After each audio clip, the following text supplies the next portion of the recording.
What is up, DCS crew? It's Carlos back at it again with another review on folding knives. Now this one is with regards to a GiantMouse production. Now GiantMouse, as you may know, it's a Vox Anso collaboration out of Italy. This particular one is one that I have been waiting for quite some time. It has been sold out every chance I get to have funds in the bank to be able to go ahead and pick it up. So I got this one on loaner from a buddy on Instagram. Stay tuned and you will find out what's in this box. So roll music.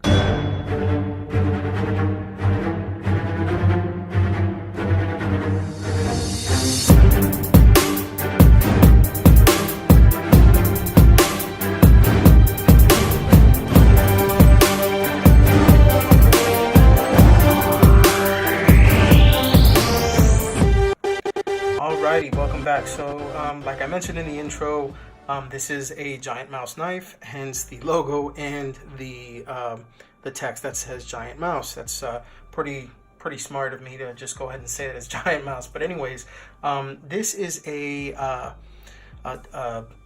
Gens Anso and just for Voxnays design.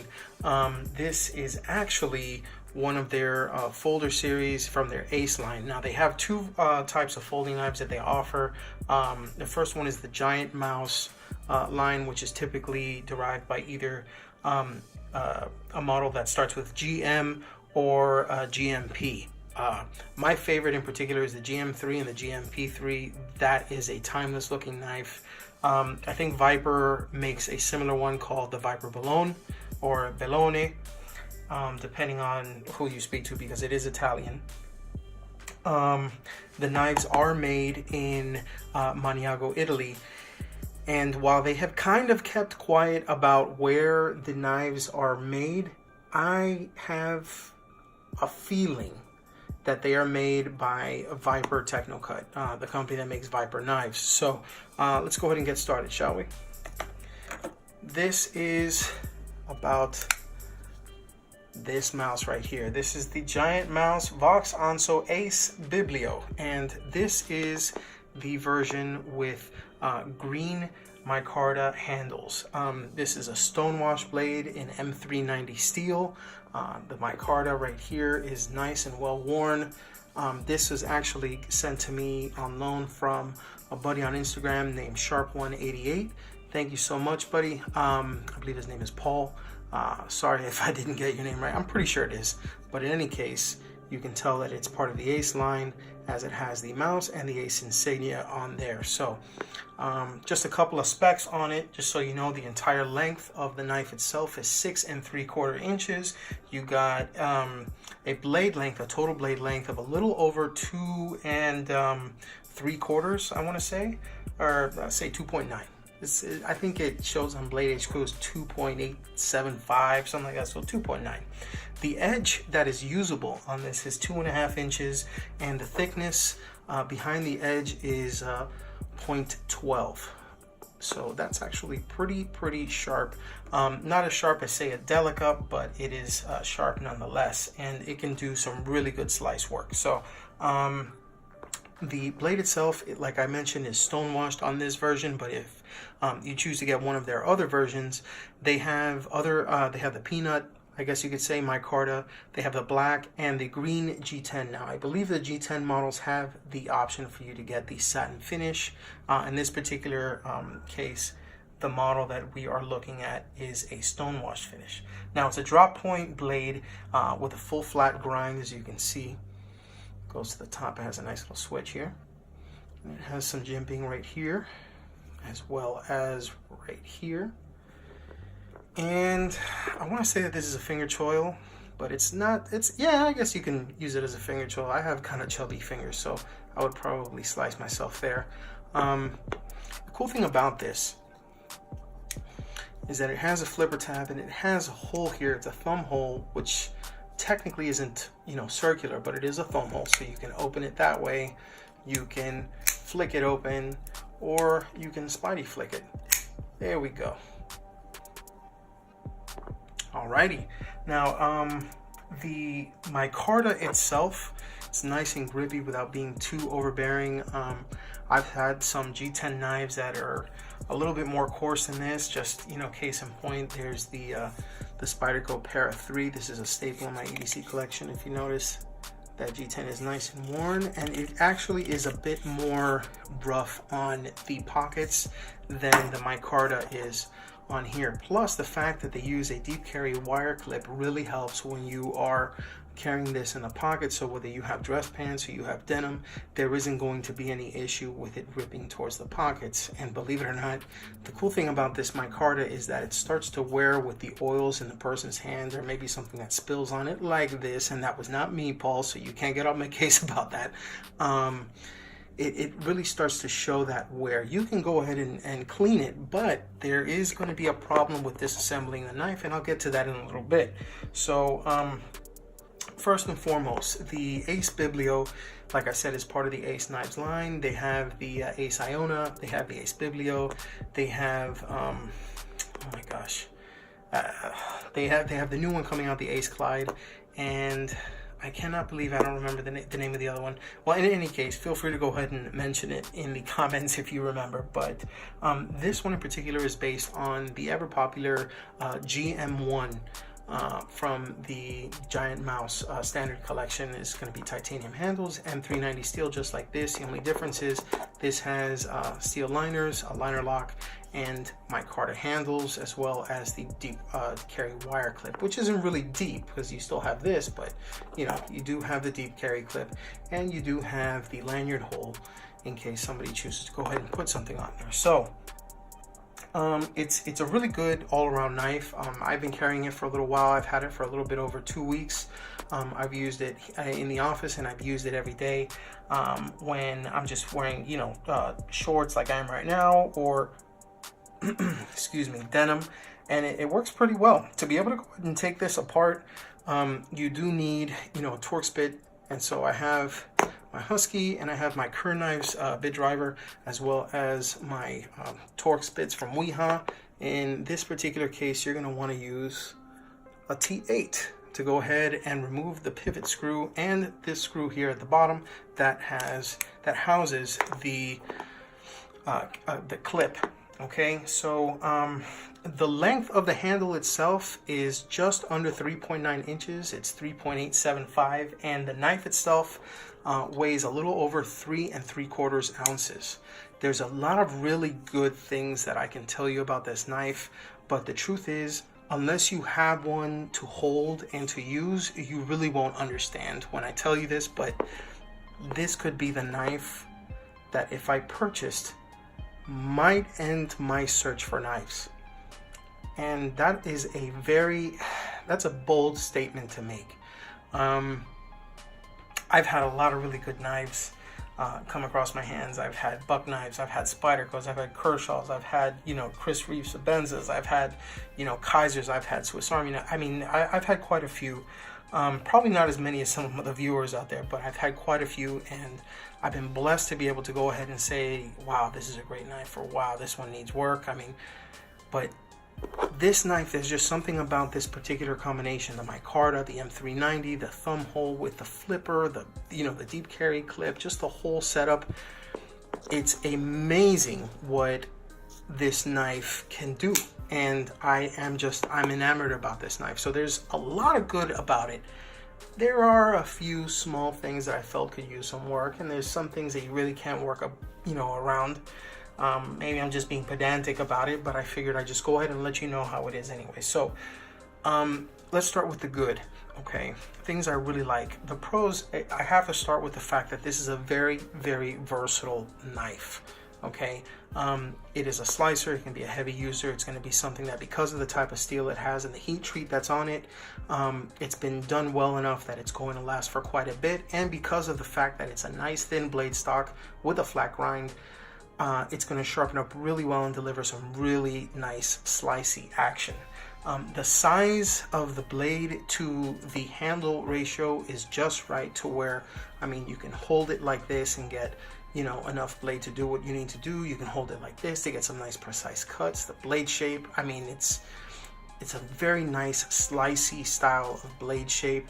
And I mean, I like it. It feels very natural in my hand. I have medium to large kind of chunky hands, and I mean, I love it. This is one of those knives that I really like. In fact, it kind of reminds me of something like the Spyderco Native, but with some more ergos, and just it feels like it's higher quality. And I would actually dare say put this to the side and carry this guy 9 out of 10 times. And that one time that I wouldn't be carrying it is because maybe I know that something is going to happen to the blade, and I'd rather this one go than the than the Biblio. But yeah, so the weight to knife ratio is awesome. I mean, this is a nice, you know, I was going to say it's a balanced knife, but I can't exactly do that if the knife doesn't want to stay balanced in my hand. All right, let me see if I can go ahead and show you exactly what I mean. That is a nice balance to the knife, and yeah. All right, so there's my balancing act. Only took me 2 times, right?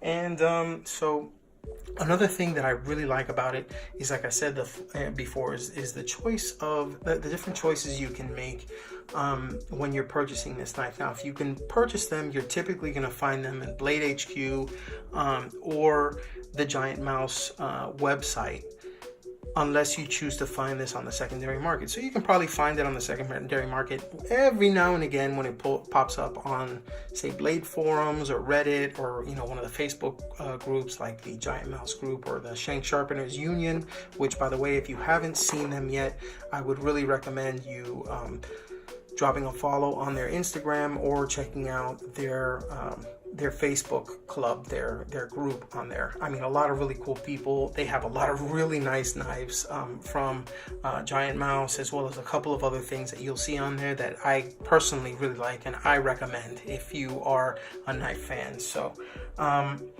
like I said, you can get this in G10 or you can get this in micarta. Micarta, they have 2 colors, if I'm not mistaken. They have the standard green micarta, which is what this is, and then they have the kind of a brownish. It starts as tan, but you put oil on it, it gets a nice peanut colored micarta. And you have the black and green G10, as well as the stonewashed or the satin finish blade. Now, I prefer the stonewash because, like, as you can see, you know, you can put some work in on this guy and it's not going to show barely any imperfections. I mean, that is just, it looks like, you know, you put a strop to this after you've sharpened it and it looks like it came out of the box. Well, not this, but the blade itself. I'm sure you know what I mean. But yeah.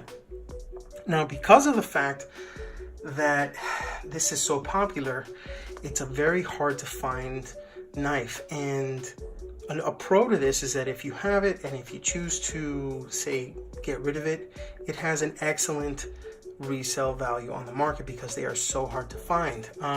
Just the Ace knives themselves, I think that each model was limited to like 400 pieces and never made again. These, they come out, I mean, for being a production knife, being, you know, produced out of a factory in Maniago, they're pretty small batch. So they drop, people pick them up, they're gone within about half an hour, and you're not going to see it again for a while until they go ahead and they release it again, maybe in conjunction with another new knife that's coming out. So they're great resale value. Now, another thing that I like, and this is I guess a nod to a company like Spyderco, is that they use the deep carry clip. And if you understand what I mean here when I say a nod to Spyderco, it's because it looks very similar to this one, but it isn't. If you notice, and I'll go ahead and put these very, very close to each other, the Spyderco one is actually a little bit thinner and it's a little bit more narrow than this one. This is the Spyderco UK pen knife, by the way. This is a slip joint. Fantastic knife, probably one of the best non-locking knives that I have. Very good knife.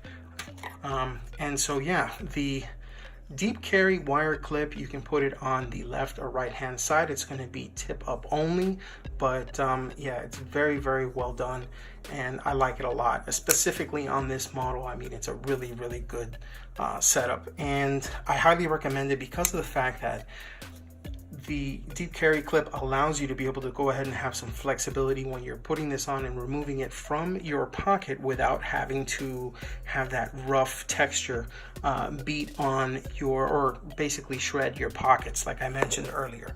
Okay, so before I get into the cons and what needs work, let me go ahead and take this out, put this here to the side, and measure it up against some other similar sized knives that you may know. This is the Spyderco Para 3. Go ahead and place that up here, put this to the side. Okay. See if I can line up those pivots there for you. All right, as you can see, the Para 3 is a little bit larger. You have the Kaiser Dukes. All right. VG10 Vanguard line folder that has been phased out for N690 Cobalt. There we go. Okay. We have the, I won't bring it back out here. It's the Spyderco UK pen knife for the UKPK in S110V, a fantastic knife. And I typically wear this to the office. This is probably one of the better office folders that I own. And wow, I was really impressed when I picked this up. So that is the UK pen knife. Now let's see what else I have here. Let's see what else. Here we go. This is something you guys might know. USA made Kershaw Link, the House of Blades edition. And this is in S35 VN steel. Assisted, yes, but it comes with red scales, deep carry clip, black washed finish in S35 VN steel. Great value from Kershaw and USA made. So there you go, fellas, ladies and gents. And oh, okay, I'll do one more. This is a special knife here. This is the Buck Marksman 830. This is a special edition from Steve Knight over at SK Blades. This is the Grey Ghost S35 VN steel. And great G10 handles, by the way. Deep carry clip that is ambidextrous. A G&G Hawk design that is collaborated with Buck using the S35 VN Boss heat treatment. So, and here, I'll just go ahead and put that away. All right. Look at this. Check this out. Woo! Awesome. Love that action. So, all right, put this box here, put this back, get this out of the way, and now let's get to the nitty gritty. Now, there's a lot to really like about this knife, and I understand the hype about it now. It is really one of those things that I finally can say that I understand. I understand why people really like this knife. Now, the problem with it, and I don't know, you may think it's an issue, some might not, but number one, I hate the fact that, well, maybe it's just good because of the fact that there aren't very many that are on the market or that are available. There's a limited quantity, and I hate that because I want to get one of these, and I'm going to have to return this to Paul, Sharp188 at Instagram, and I don't want to give it back.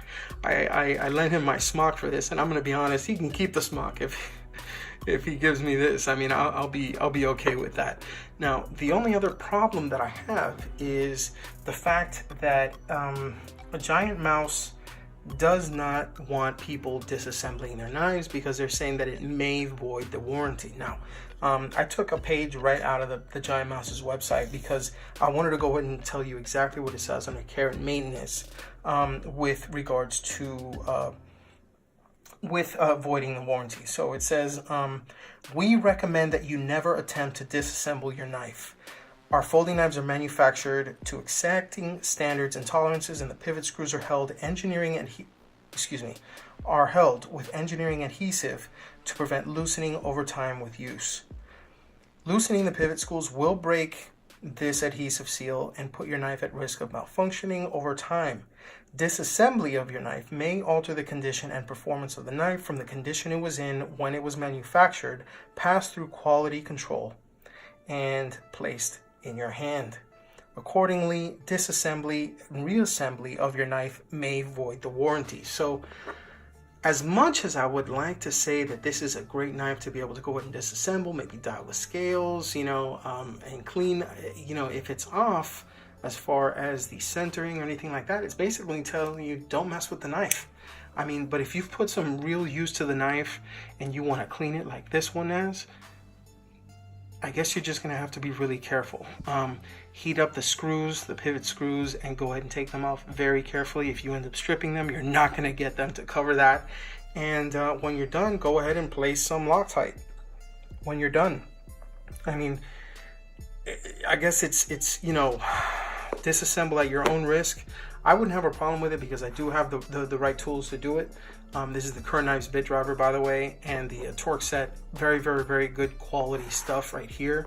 But yeah, and that's one of the few things that I can honestly say about this knife that I do not like. But other than that, I mean, look at this. Beautiful shape. It flips open really nice. I mean, you can thumb flick it. You can spidey flick it. It's a really good quality setup. I mean, I don't have anything that I can say about this blade other than the fact that I want one. And even with the cons that I found about it, I really like everything about this knife, all the pros. So yeah, the jury is out. This is my gem. This is, yeah, I would sell some of my other knives just to be able to pick this one up, and this will probably be one that I keep for good. It'll probably be like you know, my Kaiser Dukes that I want to keep for good, or even the Buck 830, the Gray Ghost, the Marksman, which I haven't done a video yet because it's been in my pocket so damn much since I picked it up from SK Blade. But yeah, I do have to go ahead and do a review on that. In the meantime, thank you so much for taking a moment to go ahead and check out this video. Go ahead and check out GiantMouse.com and the Shank Sharpeners Union on Instagram as well as Facebook. If you have any questions, feel free to go ahead and leave them in the comments below, or feel free to go ahead and reach me at dailycarrysolutions.com or my Instagram at dailycarrysolutions. And remember, if you carry the Ace Biblio, if you carry the Spyderco Native, if you carry the Kaiser Dukes, hell, if you carry the UKPK from Spyderco, no matter what you carry, even if it's just a Swiss Army knife Spartan, remember, if you EDC, think of DCS. Thanks so much for watching. I'll see you all next time. Roll credits.